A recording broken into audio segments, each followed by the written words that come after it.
Buenas tardes, ¿cómo están amigos de las redes sociales de RPP Noticias? Bienvenidos a una nueva edición de nuestro segmento internacional. El día de hoy vamos a hablar sobre Cuba porque el próximo 15 de noviembre se van a celebrar grandes protestas en la isla y cabe mencionar que son protestas que han sido declaradas ilegales por el gobierno. Tanto así que el Observatorio Cubano de Derechos Humanos ha alertado sobre la posibilidad de que tanto estudiantes como ciudadanos repriman violentamente a aquellas personas que salgan a manifestarse en contra de la dictadura cubana. Para esto nos encontramos hoy día con Ramiro Escobar. Ramiro es internacionalista y también es profesor de ciencia política en la Universidad Ruiz de Montoya. Bienvenido, Ramiro, ¿cómo estás? ¿Cómo te va, Adriana? Gracias por la invitación. No, gracias a ti por acompañarnos. Esta situación viene después de las protestas que se registraron en Cuba el 15 de julio. Desde el 15 de julio hasta ahora, ¿cómo ha evolucionado la situación? ¿Cuál es el escenario político actual en Cuba? Bueno, hay algo que está ocurriendo que es inédito, ¿no? Y es que eh, las protestas han dejado de ser episódicas y ahora están pasando a una fase organizada. Hace unos años, en la época de Fidel Castro, hubo una protesta en el Malecón de La Habana y se acabó cuando me contaron cuando yo estuve en La Habana, que un día llegó Fidel en su propio auto, habló con ellos y de ahí se acabó la protesta y no duró mucho más. Las protestas de julio pasado duraron como 2 días, ¿no? Ujú. Fueron protestas espontáneas, ¿no? Por ahí hubo algún nivel de organización, pero esta que se ha organizado para el 15 de noviembre, inicialmente era el 20 de noviembre, Ujú. pero cambiaron la fecha porque el gobierno sistemáticamente o curiosamente anunció unas maniobras militares para esos días justamente, que incluían el 20 de noviembre, un par de días me parece. Y ahora incluso han pedido autorización oficial para esta marcha, cosa que nunca Algo había que nunca se ocurrido. había hecho. Exacto, en la época de la Revolución Cubana nunca había ocurrido eso. Entonces, pero además hay un artículo de la Constitución que autoriza, otorga el derecho de que alguien se manifieste o un grupo de personas se manifieste. Ujú. Lo que pasa es que hay otro artículo de la Constitución cubana que también dice que el socialismo es el sistema establecido en la isla y bueno, esa constitución se aprobó por un referéndum ya dentro del régimen cubano actual. Entonces el gobierno ha argumentado que no va a haber autorización en la marcha y amparándose en precisamente la constitución que dice que el sistema socialista, porque ha interpretado que esa marcha es en contra del socialismo y es monitoreada desde afuera. Yo la verdad sobre eso tengo no solo dudas, sino muestro un poco de asombro porque me parece que no es lógico que tanta gente salga a protestar y simplemente porque la movieron de afuera, ¿no? Sin duda puede haber un ingrediente de ese tipo. Cuba ha sufrido ese tipo de injerencias en todo este periodo, pero creo que esa marcha, las marchas que hubo en julio y esta que se está organizando, responde a un deseo genuino de que las cosas cambien. Es más, uno de los organizadores ha dicho que eh, quieren que la palabra revolución vuelva a cobrar sentido. Es posible que entre la mayoría de personas que marcha haya algunos que desearían que Cuba vuelva a ser relevante, pero mira, yo he estado en Cuba 3 veces y es clásico que tú encuentres a personas descontentas con el régimen, que no lo dicen tan públicamente, pero que a la vez te dicen, como decía una señora una vez, ¿no? Que regresen los gringos ni muertos. Entonces, hay que leer bien este fenómeno, porque no es tan simple que vienen a atacarnos y la gente está monitoreada desde afuera. Creo que hay una protesta legítima, ¿no? Ujú. Bueno, además de ser una protesta totalmente legítima, me imagino que la población tiene demandas urgentes. ¿Cuáles podrías resumir son estas demandas? Bueno, lo que pasa es que desde que entró Raúl Castro al poder, Ujú. hubo una serie de reformas políticas e incluso económicas. Ahora tú vas a Cuba y hay tiendas, hay pequeñas empresas, incluso hay gente que tiene, digamos, ciertos ingresos notables mayores que de buena parte de la población, porque por ejemplo tiene un restaurante donde además te cobran carísimo, ¿no? Es un restaurante que te puede costar más de lo que te puede costar un restaurante en Lima. Yo he entrado a algunos de esos restaurantes y el propietario de uno de esos restaurantes puede ganar una cantidad de dinero bastante respetable en Cuba, porque además los turistas le pagan dólares o una moneda que le dicen chavito o es como un dólar, pero que es una moneda equivalente al dólar, pero que lo hace el propio gobierno cubano. Ahora la moneda se ha unificado, pero de todas maneras quien tiene dólares, que incluso puede traer de afuera, tiene más recursos. Entonces ya hay ciertas diferencias sociales. En realidad ninguna revolución acaba totalmente con las diferencias sociales. Esta revolución lo hizo en una época, como me contó Leonardo Padura, un escritor famoso, el más famoso escritor cubano, en una entrevista. Sí hubo una época en que hubo cierto igualitarismo, pero desde hace unos años eso se movió por la existencia de dos monedas, ¿no? Porque ya hay gente que tiene lo que se llama cuentapropismo, que es tener una pequeña empresa privada, y hace poco, a comienzos de octubre, se autorizó la existencia de más empresas, incluso empresas con 100 trabajadores. ¿No? Todo eso se hizo, ¿por qué? Porque el propio gobierno cubano es consciente de que la situación económica no está bien. Uno va a Cuba, yo lo he visto las veces que he ido, y no es que la comida te va a faltar, digamos, ¿no? Eso es una exageración que alguna gente dice. Lo que pasa es que tampoco es que el acceso a los alimentos sea algo, digamos, tan fluido como es en la mayoría de países para los que tienen recursos. Allá, digamos, todo el mundo tiene todavía una tarjeta de razonamiento, pero quienes tienen un negocio propio, obviamente tienen acceso a mejores alimentos, mejores productos en general. Entonces, lo que ha ocurrido en los últimos años es que aún así eso no alcanza y hay precariedad económica, hay precariedad laboral, ¿no? Hay mucha economía clandestina, ¿no? Y obviamente la gente se cansa, ¿no? Porque en la tarjeta de racionamiento que te da el gobierno puedes vivir eh, con las justas y ni siquiera te alcanza en realidad. Tienes que tener un ingreso adicional. Y si tú trabajas para el Estado donde te pagan muy poco, eso no te alcanza para vivir razonablemente, ¿no? Y si tienes una empresa privada, eres cuentapropista, probablemente sí. Entonces creo que todas esas cosas están ahorita en agitación, ¿no? Y creo que tiene que ver también con la ausencia de los Castro en el poder, ¿no? Ya no está Fidel, Raúl está, pero ya no ejerce el poder y el presidente es Díaz-Canel.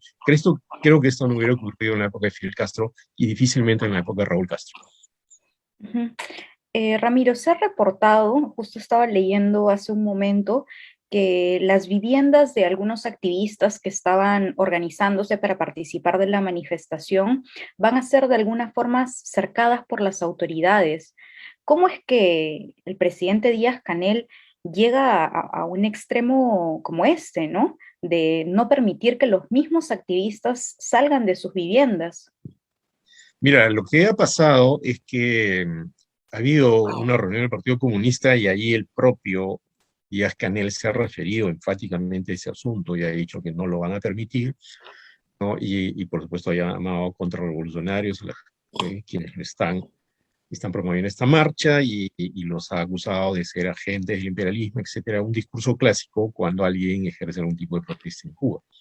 A mí me sorprende un poco porque Díaz Canel, antes de ser presidente, ¿no? Tenía cargos altos en el Partido Comunista y en el lugar donde él estaba tenía un cargo, una autoridad, me parece que en el departamento de Matanzas, no recuerdo bien cuál. Recuerdo que un amigo me contaba que se le veía una persona, es más joven, él no estuvo en la revolución, se le Ujú. percibía como más moderno, ¿no? Y probablemente la expectativa, y eso tiene que ver con la protesta, era que una vez que acceda al poder iba a tener más apertura.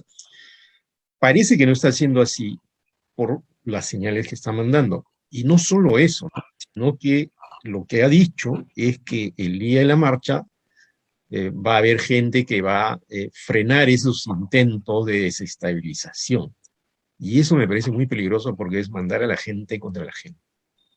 La Ujú. marcha, lo único que está pidiendo, y creo que saben que piden eso para evitar los problemas anteriores porque hay varios detenidos, es que salga la gente pacíficamente y deposite una ofrenda floral ante el monumento de José Martí que está cerca del malecón de La Habana. Entonces, eso no suena nada violento, digamos, no suena nada desestabilizador, pero como hay crisis política, digamos, y económica, Entonces, incluso eso se teme y eso explica por qué van a ejercer esa presión que, por supuesto, restringe los derechos a protestar que están consignados en un artículo de la Constitución cubana y los derechos humanos en general, ¿no? Entonces, y peor aún me parece si se propicia un enfrentamiento social, que creo que sería muy peligroso, e incluso sería más peligroso que simplemente permitir una marcha, ¿no? Ujú. Sí, precisamente leía que el propio régimen ha enviado órdenes a grupos de estudiantes, no solo a grupos de estudiantes, sino también a civiles para que repriman a los manifestantes de manera violenta. Me parece sorprendente. A mí me parece lamentable, ¿no? Me parece lamentable. Además, te corres un riesgo allí, ¿no? Como gobierno, como Estado, te corres el riesgo que esas... Imagínate tú que esas eh, llamados no sean atendidos y que pase lo contrario. Y como ocurrió en algún momento en Egipto, ¿no? Que algunos que supuestamente están de parte del Estado se pasan al lado de los que protestan. Imagínate que pase eso, pero imagínate también que hay enfrentamientos y violencia y se justifique con que estos señores son contrarrevolucionarios, están desestabilizando el sistema. ¿Por qué no abren un diálogo? En algún momento en el Ministerio de Cultura, cuando antes de las marchas de julio, ya el año pasado todavía, cuando apareció el movimiento San Isidro, hubo un intento de diálogo. Hay un juez del Tribunal Supremo Cubano que incluso ha manifestado que habría que entender estas protestas. Silvio Rodríguez lo ha dicho, ¿ya? Y él, que es un referente cultural, ¿ya? Como que hay que escuchar, ¿no? Y creo que Pablo Milanés también. Entonces, digamos, esa cerrazón de parte del Estado cubano, ¿no? Ese empaquetar a todos los que protestan en la lógica de que están monitoreados desde afuera, desde Washington, yo no tengo ninguna duda de que el gobierno cubano, el gobierno que viene desde la época de Fidel Castro, ha sido presionado varias veces y que el embargo, que a mí me parece una enorme injusticia, el embargo que ejerce Estados Unidos sobre Cuba, ejerce una presión que es absolutamente inmoral, pero eso no explica todo lo que ha pasado en Cuba. Se han cometido errores, se ha podido abrir más la economía, se ha podido abrir el diálogo político, y ahora tienen un movimiento en curso que yo creo que aunque esta marcha reprimida va a seguir, porque tú no puedes contener un proceso social que ya está moviéndose, ya está caminando, y que por más que se pongan estas prohibiciones y estas presiones, la gente va a seguir, ¿no? Ese tipo de presiones incluso puede provocar el efecto contrario. Entonces yo no entiendo por qué no abren un canal de diálogo y se sientan a conversar, simplemente dicen, miren, podemos hacer algunas reformas, ¿no? Algunas por lo menos, ¿no? Y evitar que esto devenga una mayor crisis social y política y económica, ¿no? Sí, completamente de acuerdo contigo, Ramiro, en que empaquetar a todos los manifestantes no es lo mejor que se puede hacer, ¿no? Precisamente hablando sobre Estados Unidos, ¿qué países han optado, digamos, por respaldar estas protestas? Estados Unidos es uno de ellos, ¿verdad? Mira, es un clásico en América Latina, y esto es parte, yo escribí una columna justo en la República donde escribo, donde yo explicaba y decía, ¿no? Hay un cierto embargo a la razón. Así como hay embargo económico contra Cuba, que tiene décadas y que no surtió mayor efecto, pero que a vez le sirve al régimen cubano para justificar sus errores, ¿no? Creo que hay un embargo a la razón en el siguiente sentido, ¿no? Si alguien se siente más próximo, digamos, a posiciones dentro del espectro político que son de derecha, digamos, ¿no? Toda la discusión que pueden tener los términos derecha-izquierda, pero si alguien está más próximo al espectro político de derecha, entonces obviamente en el Estado no va a apoyar estas manifestaciones porque lo único que le entra en la cabeza es que caiga el régimen cubano. ¿Ya? Y si alguien está más próximo a la izquierda, va a decir, no, no, esto es una conspiración desde Washington. En el medio hay algo, que es una protesta genuina de la gente, y eso es lo que se vio la vez pasada. Las personas que salían, yo dudo, y además vi los testimonios, ¿ah? Me los pasaron por internet, ¿no? Porque tengo amigos allá, etcétera. Entonces, no tenían ni siquiera un fin stricto sensu político y de pronto ni siquiera quieren que caiga el gobierno, lo que quieren es apertura política y económica. Entonces, desde afuera, las lecturas son también planas, ¿no? Son, ya, este, tienen que tumbarse al gobierno de Díaz-Canel. O haya, no, estos son contrarrevolucionarios. Y creo que el fenómeno es bastante más complejo como para que se lea desde afuera de ese modo. Yo no sé si hay reacciones oficiales, pero al menos desde el espectro político estoy seguro que van a venir reacciones de ese tipo y vamos a ver más o menos el mismo escenario, ¿no? Quienes están en la parte derecha del espectro político van a decir, uy, no, no, ¿sí? Es el fin del régimen cubano y hay que tumbar al presidente Díaz-Canel, y quienes están más a la izquierda van a decir, no, no, es que Washington maneja las cosas. Es más complejo eso. Hay un movimiento social en curso, hay protestas en curso, hay gente hastiada de la situación y tiene derecho a protestar. Y lo mejor que podría ocurrir, o en este momento por lo menos, es que se abre un diálogo. Y además, ojo, a propósito de tu pregunta, que la comunidad latinoamericana propicie algún tipo de diálogo, ¿no? Y los países, los estados no se pongan a la disposición de defender ultranza al Estado cubano y sus errores, o apoyar sin matices a quienes protestan y no tener otro horizonte que la caída del régimen cubano. O sea, todo eso es bien fácil decirlo desde afuera, pero cuando uno está en Cuba y conoce las interioridades del país y habla con la gente, hay desde hace tiempo en realidad una cantidad de personas que no quieren que se vuelva a la situación de antes, pre-revolucionaria, pero tampoco quieren seguir como están. Están cansados, están cansadas y quieren un cambio incluso muchos dentro de la propia revolución. Pero si eso no se escucha, ni afuera ni adentro, la situación se va a agravar. Ujú. Ramiro, ¿por qué crees que para el gobierno ha sido más sencillo expresar una posición drástica en contra de estos manifestantes que precisamente optar por un diálogo abierto, ¿no? Como me comentabas, ya hay empresas en Cuba que tienen hasta más de 100 trabajadores. ¿Por qué, digamos, no se trata de tener una posición un poco más abierta? Mira, yo creo que hay explicaciones que pueden ser desde antropológicas hasta políticas, ¿ya? O hasta culturales. No, lo que pasa es que yo creo que el Estado cubano teme que si abre un canal de diálogo, la cosa va a crecer y le va a pasar como le pasó a Gorbachev en la Unión Soviética.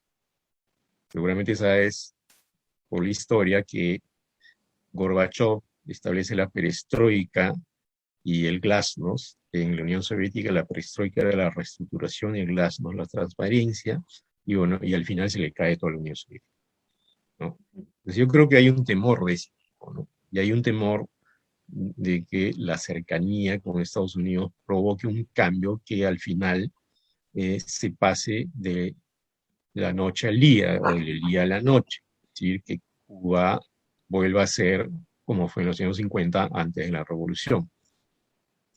Pero creo que las variables políticas son más complejas. O sea, por ejemplo, China tiene buenas relaciones con Cuba, Rusia también, con varios países de la Unión Europea, e incluso con América Latina. Son pocos los países de América Latina que no tienen embajada en Cuba. La mayoría lo tienen, nosotros la tenemos. Y las relaciones con Cuba se han mantenido todos estos años, y habría que recordar el gesto de Raúl Porras Barrenechea, ¿no? Que se opuso a que Cuba fuera expulsada de la OEA en los años 60, ¿no? Entonces, no es que no haya una cancha para algún tipo de régimen alternativo, un tipo de gobierno que mantenga, digamos, ciertos parámetros, que además, ojo, cuentan con el apoyo de la población. Eso es algo que hay que tener en cuenta. Tampoco no es que toda la población esté en contra del Estado. Ujú. Ojo, hay mucha gente que lo sigue apoyando y lo sigue apoyando de manera real, pero hay otros que son forzados a ir a la manifestación, ¿ya? Entonces, yo creo que sí habría un espacio para algún tipo de cambio, ¿no? Y algún tipo de apertura, pero creo que el temor es que si abren esa puerta le va a pasar lo que le pasó a Gorbachev, ¿no? O lo que ha pasado en otros lados, que abres una puerta y todo se voltea, ¿no? Claro, pero esa puerta igual se puede abrir luego si es que no haces nada, ¿no? Te das cuenta, ¿no? Es decir, el congelamiento de una posición tampoco ayuda, ¿no? Y creo que el régimen cubano debería sopesar alternativas, ¿no? Sopesar alternativas y no cerrarse en un discurso que tiene más de 50 años, ¿no? Y que creo que en este momento ya no es eficaz, ya no es eficaz porque incluso en los primeros años la gente había visto la revolución y ahora la gente ya no ha visto la revolución, ya ha crecido en otro contexto. Y otro problema creo que es que todavía en la estructura del poder cubano hay influencia de los revolucionarios de antaño, que ya están muy mayores, pero siguen influyendo como el propio Raúl Castro. Y el gran temor es ese, ¿no? Que se abra un proceso político que al final termine derrumbando todo. Pero no creo que la solución a eso sea cerrar la puerta totalmente, ¿no? Ujú. Bueno, Ramiro, muchísimas gracias por acompañarnos. Ha sido muy interesante poder conversar contigo y bueno, esperamos que el gobierno cubano pueda precisamente, como mencionaba, sopesar alternativas y abrir las puertas al diálogo, que me parece que en estos momentos es lo mejor que pueden hacer. Esperemos que el próximo 15 de noviembre las protestas no escalen demasiado, no sean tan violentas por el propio bien del pueblo, ¿verdad? Sí, yo lo último que quisiera decir es que yo que estaba allá y que he sido tratado bien cuando estaba allá, lo que más desearía es que haya estabilidad social y política y económica y violencia, ¿no? Es que para que eso ocurra tiene que haber apertura de parte del Estado cubano frente a lo que está ocurriendo. Y yo estoy seguro que si, por ejemplo, hay una cierta apertura, va a contar con el apoyo de la comunidad latinoamericana. Y una cosa que tendría que ocurrir, y yo no sé si Joe Biden va a tener ese coraje, es que la situación sería mucho más viable si levantan el embargo, por lo menos parcialmente. Entonces ahí ya no habría tanta justificación de decir nos están presionando. Entonces la situación se abriría de una manera más razonable. Pero eso requiere coraje de política. Coraje de los dirigentes cubanos, de los dirigentes norteamericanos y colaboración con el resto de la comunidad latinoamericana que no quiere ver una Cuba ni sometida, ¿no? Por poderes extranjeros, pero tampoco ajochada por una situación que ya se torna insostenible. Ujú. Mi Yo mejor diría deseo para ellos. que ese coraje del que hablas no lo tenía Trump, pero podría ser que Biden lo tenga. Es posible, ¿no? Lo tuvo Obama, ¿no? Para restablecer relaciones. Entonces, yo creo que Biden no está pensando en invadir Cuba ni nada por el estilo, ¿no? Está pensando en tener otra relación con América Latina. Y si tuviera coraje político, claro, hay mucho más problemas que tiene que enfrentar, pero han anunciado en Estados Unidos que van a cambiar la relación con América Latina. Bueno, a ver, este es un escenario de audacia, ¿me entiendes? O sea, levantar el embargo va a ser difícil por el Congreso, pero por lo menos podría aliviar las restricciones que había puesto Trump, y ya lo ha hecho en parte, pero podría llegarse un momento en el cual haya más apertura también de Estados Unidos, más posibilidad incluso de conversar, ¿no? Como hizo Obama. Obama conversó con Raúl Castro. Entonces, ¿por qué Joe Biden no puede conversar con Díaz-Canel? ¿Y por qué la comunidad latinoamericana no puede disponerse a colaborar que haya una mayor estabilidad social, política y económica en la isla? La gente está sufriendo, ¿no?